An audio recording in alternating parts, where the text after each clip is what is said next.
Metaphor के इस्तेमाल से आप लोगों के दिमाग में एक चित्र बना सकते हैं। शेक्सपियर के रोमियो एंड जूलियट के नाटक में रोमियो जूलियट से बोलता है, क्या मैं तुम्हें गर्मी का दिन कहूँ? अमेरिका में ठंड बहुत ज्यादा पड़ती है, जिसकी वजह से धूप और गर्मी का मौसम वहाँ के लोगों के लिए बहुत राहत लेकर आता है। इस तरह से जूलियट को गर्मी का दिन कहना अचानक से हमारे होठों पर एक मुस्कान ले आता है। अगर उसने इस बात को आसान शब्दों में कहा होता, तुम बहुत खूबसूरत हो, तो शायद हम नहीं मुस्कुराते। लेकिन यह जरूरी नहीं है कि एक मेटाफर का असर हर किसी पर एक जैसा हो। अगर यही लाइन दिल्ली में रहने वाला लड़का एक लड़की से कहेगा, तो लड़की कभी नहीं मुस्कुराएगी। इसलिए इनका इस्तेमाल सोच समझ कर कीजिए। मेटाफर इसलिए इतना अच्छा असर डालते हैं क्योंकि वे हमारे दिमाग में किसी चीज का चित्र कुछ इस तरह से बना देते हैं जिससे उसका कोई लेना देना नहीं होता। यहाँ पर जूलियट का गर्मी के दिन से कोई ताल्लुक नहीं है,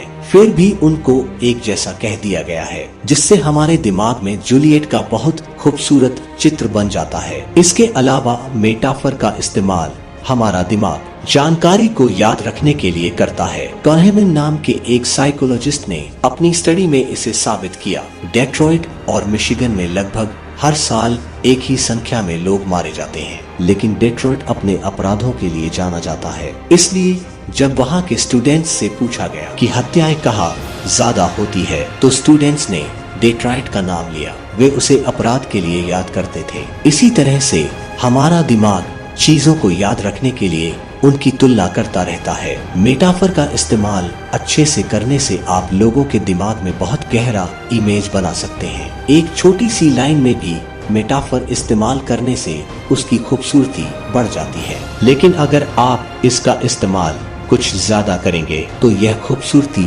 और ज्यादा बढ़ जाती है और लोगों को बताई जाने वाली बात बहुत अच्छे से याद रहती है। एग्जाम्पल के लिए बाइबल में इसका इस्तेमाल किया है। चेस्टर 10 में जीसस को एक चरवाहे की तरह दिखाया गया है, जिसमें वो अपनी भेड़ों को एक भेड़िए से बचाने के लिए अपनी कुर्बानी देने के लिए राजी हो जाते हैं। यह इमेज दिखाता है कि जीसस इंसानों की भलाई के लिए हमेशा हाजिर रहेंगे और वे इसके लिए अपनी कुर्बानी देने के लिए भी राजी है। मुश्किलों को यहाँ पर एक भेड़िए की तरह दिखाया गया है। इस तरह के मेटाफर का इस्तेमाल राजनीति में बहुत किया जाता है, जहाँ पर एक पॉजिटिव इमेज एक नेता के लिए बनाई जाती है और दूसरी नेगेटिव इमेज दूसरे नेता के लिए। इससे लोगों के दिमाग में एक नेता के लिए नेगेटिव बातें आने लगती है और दूसरे के लिए पॉजिटिव, जिससे पॉजिटिव इमेज वाला नेता जीत जाता है। 2004 के इलेक्शन में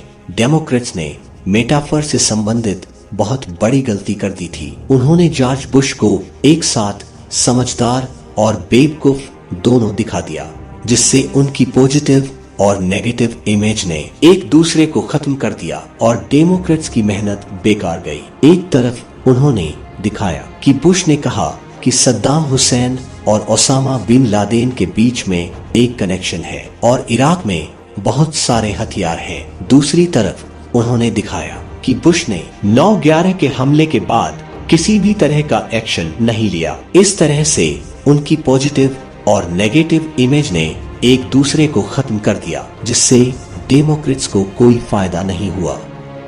आज के इस वीडियो में इतना ही। जल्द मिलते हैं इस बुक समरी की अगले पार्ट के साथ। तब तक के लिए जय हिंद, वंदे मातरम। अपना और अपने प्यारों का ख्याल रखें। वीडियो अच्छी लगी हो तो वीडियो को लाइक शेयर करना ना भूलें। इसी तरह के और नॉलेजेबल वीडियो देखने के लिए हमारे इस चैनल द समरी वर्ल्ड को सब्सक्राइब करके बेल आइकन प्रेस कर दें। अगर आप यह वीडियो फेसबुक पर देख रहे हैं तो हमारे फेसबुक पेज को फॉलो कर लें।